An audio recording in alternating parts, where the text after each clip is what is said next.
सैया चोली एगो हमारा के सिवा द सैया चोली एगो हमारा के चियरल बा काज सैया टूटल बा बटनिया चला ला परहिया लोगवा नी रखे बदनिया चुमा चाटी कैला राते फरलाला मारा के चुमा चाटी कैला राते फरलाला मारा के सिवा द सैया चोली एगो हमारा के सिवा द सैया चोली एगो हमारा के सिवा द सैया चोली एगो हमारा के सिवा द सैया चोली एगो हमारा के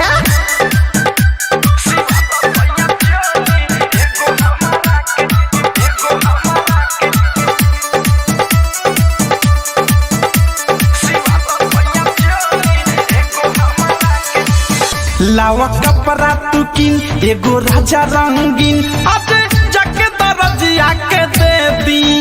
नहीं बोला तारा हूँ मजा मारा तारा तू ना देव तो बोला हो के दी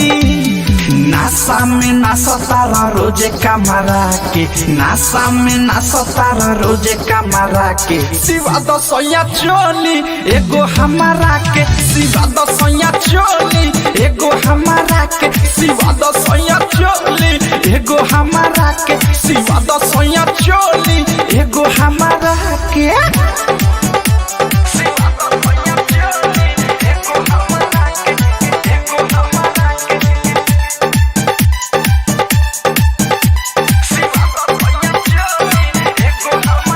हसे प्रेमिया अधेश अनुराग या मुकेश संगे थारुआ मिठू मिसाइल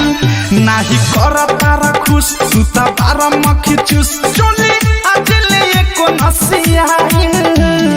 बाहर तुला बारा हो एक ना मारा के बाहर तुला बारा हो एक ना मारा के सिवा द सैया चोली एगो हमारा के सिवा द सैया चोली एगो हमारा के सिवा द सैया चोली एगो हमारा के सिवा द सैया चोली एगो हमारा के चियरल बा काज सैया टूटल बा बटनिया चला ला परहिया लोगवा नी रखे बदनिया चुमा चाटी कैला राते फरलाला मारा के चुमा चाटी कैला राते फरलाला मारा के सिवा द सैया चोली एगो हमारा के सिवा द सैया चोली एगो हमारा के सिवा द सैया चोली एगो हमारा के सिवा द सैया चोली एगो हमारा के